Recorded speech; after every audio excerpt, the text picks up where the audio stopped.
Bonjour et bienvenue pour l'épisode numéro 5 de Cabane des Compagnons.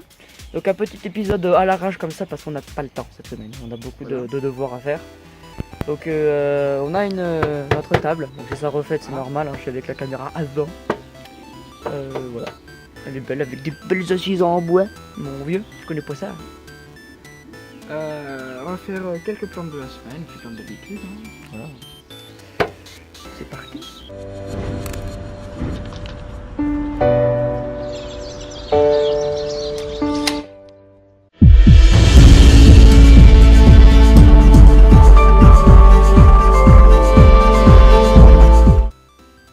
Nous voici devant la première plante de la semaine. Première parce que nous allons en faire plusieurs aujourd'hui. 5 exactement. Celle-ci, ça va être ma petite préférée, la plus rare sûrement. C'est le Dodéacathéon media. C'est une plante qui donc est assez basse, qui pousse dans les ombrages d'Amérique du Nord, qui pousse dans les ombrages d'Amérique du Nord, qui est assez jolie. Donc qui fleurit au printemps, qui a un petit feuillage caduc qui apparaît chaque année. Les fleurs sont en grappe comme ça, donc avec des pétales qui remontent, recourbés, et puis un long pistil qui descend. Donc c'est une plante de soleil, d'ombre. Elle peut avoir un peu de soleil, elle vit dans les sous-bois. Une plante assez basse qu'il faut planter en groupe en général, donc voilà, elle est toute seule, c'est pas facile à trouver. Mais bon voilà, on peut en mettre plusieurs, c'est plus joli. C'est une plante qui n'a pas besoin de beaucoup d'eau. Une fois qu'elle est arrosée, elle devrait se plaire. Pas trop l'arroser en plus. Elle peut être dans un sol léger mais mélangé avec un peu de sable. Voilà. Puis elle se plaira. Donc je rappelle son nom, Dodéacathéon media. Nous voici devant la deuxième plante de la semaine. C'est une orchidée, plus précisément un sabot de Vénus, donc un Cypripedium rubrum.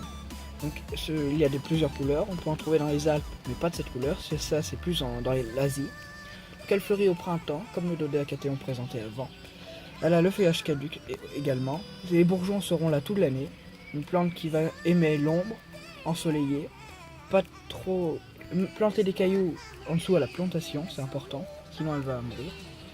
Donc voilà, il n'y a pas grand chose à dire, à part que c'est une plante magnifique et assez rare.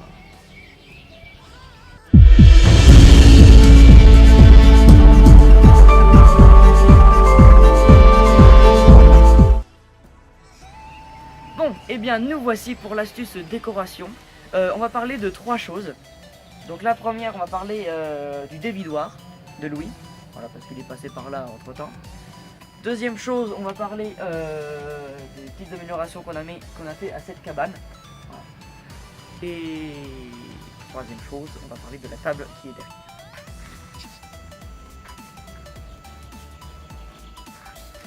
Allez, c'est parti. Bon, donc nous allons commencer avec le dévidoir. On va enlever cette carogne.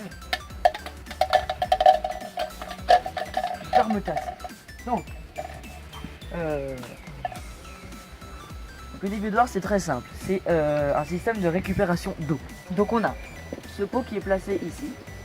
L'eau passe par là, donc passe dans le trou qui est là. Et passe dans le petit trou. Donc ensuite ça va en dessous.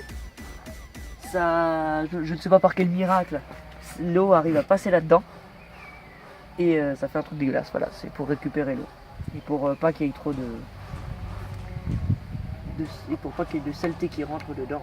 On met un petit grillage qui sert absolument. Voilà, quand par exemple il y a beaucoup d'eau dans un endroit, vous pouvez le mettre ça pour que l'eau C'est plus judicieux de le mettre comme ne ça. fasse pas des flaques. C'est un anti-flaque, on va dire. C'est plus judicieux de le mettre comme ça. Pour raciner la con. Voilà. Bon, nous allons parler en deuxième de la table. Normalement c'était la cabane, on va parler de la table. Donc cette table, c'est Mathis qui l'a acheté avec ses petits moyens. Hein, c'est pas grave quoi. Donc Mathis a acheté cette petite table chez Leclerc au prix de 50 €, comme ça. Donc pour ce prix là vous pouvez avoir des belles chaises en métal, enfin je pense que c'est du plastique certifié, hein. C'est du métal. C'est du métal, peut-être. Peint en blanc, il y a même en gris, oui. Vous avez les assises en bois, pas l'air d'être bien des bois de qualité. C'est du pain. Bon, pour 50 €, voilà. C'est du pain comme... Bien sale hein, d'ailleurs. Vous avez la possibilité de piquer dans le sol. Je sais pas si vous pouvez. Voilà. Et voir ici, on a la possibilité d'enlever le petit boot. On va faire un truc propre. D'enlever le petit boot pour pouvoir planquer un piquet. Pour pas que la chaise bouge par exemple. Bon là c'est pas le cas parce qu'on la rentre quand il pleut. Pas forcément. Hein. Oui, bon voilà, mais Voilà. c'est mieux. Quoi. C'est mieux. Pour qu'elle vive plus longtemps. L'hiver vaut mieux la rentrer pour pas que ça gèle quoi. Elle peut rester dehors mais... Vaut mieux la rentrer quand il pleut. C'est de l'acier. Oui. C'est cristallo quand même. Oui oui. C'est- Ça résiste mais bon. C'est pour le jardin quand même. Pour pas qu'elle finisse tout trouillée, tout abîmée, Voilà. c'est bien. Vous avez la partie table avec un gros panneau avec des lianes. On va dire ça comme ça. Pliable, hein, comme tout truc. On Voilà. vous montrera comment on plie. Et une autre chaise, voilà. Alors là, c'est vraiment une bonne idée prix parce que déjà, elle est assez luxueuse. Hein, Quand même 50 € quoi. Oui, mais on peut en trouver bien plus cher et de la même qualité. Donc là, voilà, c'est une bonne idée prix. Elles sont assez belles. Voilà, donc vous pouvez les mettre où vous voulez. Puis on est même dedans. Bon, c'est pas vraiment fait pour ça, mais ça on peut. Hein. Alors Rémi est en train de vous la plier. T'enlèves le machin. Alors c'est un système très compliqué. Parce que vous pouvez tirer autant de fois que vous voudrez, ça marchera pas. Il faut enlever le petit levier là. Hein? Ouais. C'est compliqué, oui. Tu lèves. Ça. Comme ça. Oui, et puis tu peux tirer encore plus. Ah, bah, Voilà, là elle est pliée. Ah, faites gaffe à vos doigts quand... enfin. Donc première chaise pliée. Ouais, C'est de la... plie pas la deuxième, de toute façon. Rémi s'en va dans les coulisses. La table, on la fera après. On ne plie pas la deuxième chaise. Deuxième, c'est facile. Vous voyez un peu comment ça fait quand c'est tout plié. La taille que ça prend quoi. Donc, déjà vous pouvez voir la finesse.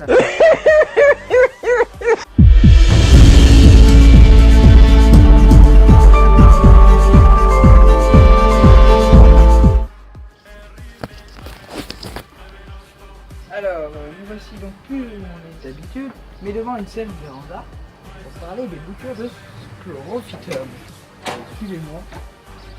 Le chlorophytum, c'est cette petite bête. C'est une plante d'intérieur qui peut rester, vous savez, en intérieur, mais finira par être malheureuse et à mourir. Vaut mieux la laisser dehors. Enfin, la mettre à l'intérieur quand ça gèle et la sortir en été.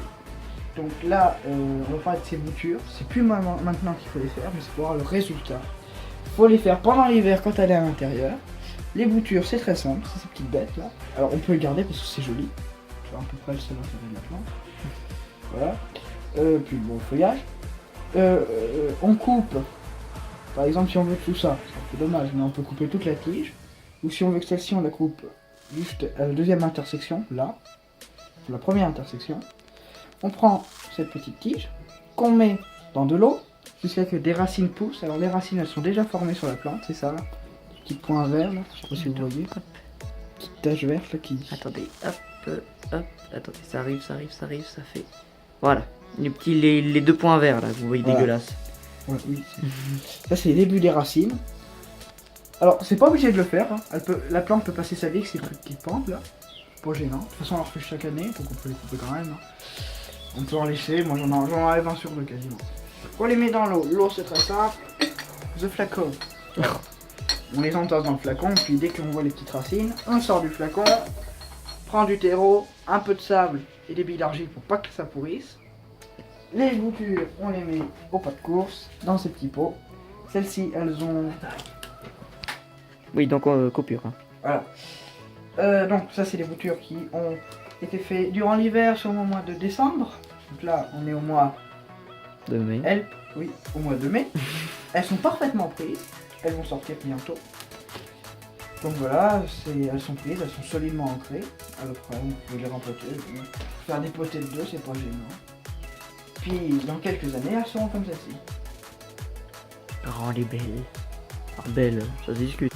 Pour la fin de cette petite plante, donc voici deux boutures de l'an dernier. Donc elle, après avoir fleuri, la tige descend. Il va faire des petites tiges. Hein. Et là, on a deux pieds mis ensemble. Donc, vous voyez que c'est quand même des deux pieds. Et cette année, ils vont se mettre à fleurir, ces deux-là. Une fleur là, et une fleur ici. Donc ils vont donner comme celle-ci. Donc voilà, vous voyez, ça c'est 1 an après, donc ça pousse assez rapidement. Dans quelques années, ce sera déjà immense. C'est tout pour la supplante. Et bien voilà les amis, c'est déjà la fin de cet épisode numéro 5 de Passion Jardinage. Voilà. Donc cet épisode est fait vite fait. Voilà, donc il y a Parce pas eu notre que déjà, vocabulaire. voilà. On essaiera de vous l'écrire, je l'enregistrerai moi-même, Mathis me donnera le texte. Voilà, puis si on n'a pas beaucoup de batterie sur le téléphone, donc voilà. Et ben les amis, voilà. À la semaine prochaine.